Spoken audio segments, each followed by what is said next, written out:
അസ്സലാമു അലൈക്കും വറഹ്മത്തുള്ളാഹി വബറകാതുഹു. പ്രിയമുള്ളവരെ, കുട്ടികളൊക്കെ ബലൂണ് വീർപ്പിക്കുന്നത് കാണാം. എഫേർട്ട് എടുത്ത് വളരെ കഷ്ടപ്പെട്ട് ഊതി വീർപ്പിക്കും, ശ്വാസം വലിച്ചെടുത്തുകൊണ്ട്.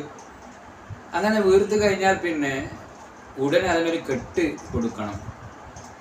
ആ കെട്ട് കെട്ടിയില്ലെങ്കിൽ ആ കാറ്റ് അങ്ങനെ തന്നെ അങ്ങ് കാലിയായി പോകും. അല്ലെങ്കിൽ അവിടെ മുറുക്കി പിടിക്കണം. ഇതേപോലെ ഒരു മാസക്കാലത്തെ യുദ്ധത്തിലൂടെ നാം ഒരു ആത്മീയ ഒരു സ്പിരിച്വാലിറ്റി, ഒരു ആത്മീയ പക്വത നേടിയെടുത്തു. ഇനി അത് നഷ്ടപ്പെട്ടു പോവാതെ, ആ ആത്മീയത ചോർന്നു പോവാതെ സംരക്ഷിക്കൽ നമ്മുടെ ഓരോരുത്തരുടെയും ബാധ്യതയാണ്. ഖുർആൻ പറയുന്നുണ്ട്, വലാ തകൂനു കല്ലത്തി, ഒരു സ്ത്രീയെ പോലെ നിങ്ങൾ ആവരുത്. എന്താണ് അവളുടെ സവിശേഷത? നഖലത്ത് ഗസ്ലഹ മിൻ ബഅദി ഖുവ്വത്തിൻ അൻകാസ, അവള് നൂൽ നെയ്ത് നല്ല ഡ്രസ്സ്, വസ്ത്രം ഉണ്ടാക്കും. അങ്ങനെ കുറേ സാഹസപ്പെട്ട് പ്രയാസപ്പെട്ട് നൂൽ നെയ്ത് ഉണ്ടാക്കിയതിന് ശേഷം അൻകാസ, അതിങ്ങനെ പിച്ചി ചീന്തി ഛിന്ന ഭിന്നമാക്കും. എന്ന് പറഞ്ഞാൽ എടുത്ത പണി ബാത്തിലാക്കി, നഷ്ടപ്പെടുത്തി എന്നർത്ഥം. രാവിലെ മുതൽ വൈകുന്നേരം വരെ കുറേ കഷ്ടപ്പെട്ട് അധ്വാനിച്ച് പണിയെടുത്ത് അവസാനം അതൊക്കെ വെള്ളത്തിലാക്കുന്ന ഒരവസ്ഥ. നാറാണത്ത് ഭ്രാന്തൻ സെയിം കേസ്.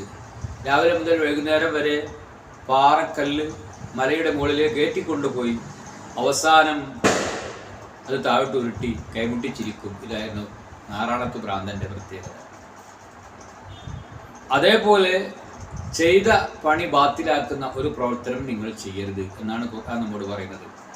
ഒരു മാസക്കാലം നാം ആർജിച്ചെടുത്ത ആത്മീയത വളരെ കഷ്ടപ്പെട്ടുകൊണ്ട് നാം നോമ്പെടുത്തു, തറാവി നിസ്കരിച്ചു, ഖുർആൻ പാരായണം ചെയ്തു, ദാനധർമ്മങ്ങൾ ചെയ്തു. പക്ഷേ റമദാൻ കഴിയുന്നതോടുകൂടെ അതൊക്കെ ചോർന്നു പോകുന്ന, ബലൂൺ കാറ്റ് പോയതുപോലെ, ബലൂൺ പൊട്ടിയതുപോലെ നമ്മുടെ ആത്മീയത പൊട്ടിപ്പോവാനും അത് ചോർന്നു പോവാനും പാടില്ല. റമദാനിൽ പ്രത്യേകമായി നാം ചെയ്യുന്നത് തറാവി നിസ്കാരം മാത്രമാണ്. ബാക്കിയുള്ള ജമാഅത്താവട്ടെ, റവാത്തിബാവട്ടെ, ളുഹയാവട്ടെ, തഹജ്ജുദാവട്ടെ, ഖുർആൻ പാരായണമാവട്ടെ, അതൊക്കെ എല്ലാ മാസത്തിലും കണ്ടിന്യൂ ചെയ്യേണ്ടതാണ്. അത് തുടർന്ന് പോവേണ്ടതാണ്. അതുകൊണ്ട് റമദാൻ കഴിയുന്നതോടുകൂടെ ജമാഅത്ത് പ്രശ്നമല്ല, തഹജ്ജുദില്ല, ളുഹ ഇല്ല, റവാത്തിബില്ല. ആ ഒരു ലെവലിലേക്ക് നമ്മൾ പോകുമ്പോഴും ഈ നോമ്പ് കൊണ്ട് നേടിയെടുത്ത ആ ആത്മീയത നാം കളഞ്ഞു കുളിക്കുകയാണ് ചെയ്യുന്നത്. എന്തിനാണ് നോമ്പ് ഫർളാക്കിയത്? ലഅല്ലക്കും തത്തഖൂൻ, നിങ്ങൾക്ക് ആത്മീയത ഉണ്ടാവാൻ വേണ്ടിയാണ്. ആ ആത്മീയത നാം നേടിയെടുത്തു. ആ വന്ന വഴിക്ക് തന്നെ അങ്ങ് തിരിച്ചു പോകുന്ന ഒരവസ്ഥ ഉണ്ടാവാൻ പാടില്ല. നേടിയെടുത്ത ആത്മീയത മരണം വരെ കാത്തു സൂക്ഷിക്കാൻ നമുക്ക് കഴിയണം. അപ്പോൾ നമ്മൾ ചെയ്യുന്ന പ്രവർത്തനങ്ങളൊക്കെ കണ്ടിന്യൂ ചെയ്യാൻ, അത് ഓരോ ദിവസവും തുടർന്നു കൊണ്ടുപോകാൻ നമുക്ക് കഴിയണം. തഹജ്ജുദ് അതൊരു ശീലമാവണം, അതൊരു ഹാബിറ്റാവണം. റവാത്തിബ് നിസ്കാരം അത് നാം കണക്കിലെടുക്കുക തന്നെ വേണം. ളുഹാ നിസ്കാരം നമ്മുടെ ജീവിതത്തിൻ്റെ ഒരു ഭാഗമാവണം. ജമാഅത്ത് അതിൻ്റെ പ്രാധാന്യം നമ്മൾ ഉൾക്കൊള്ളുകയും മനസ്സിലാക്കുകയും അതിനുവേണ്ടി ശ്രമിക്കുകയും വേണം.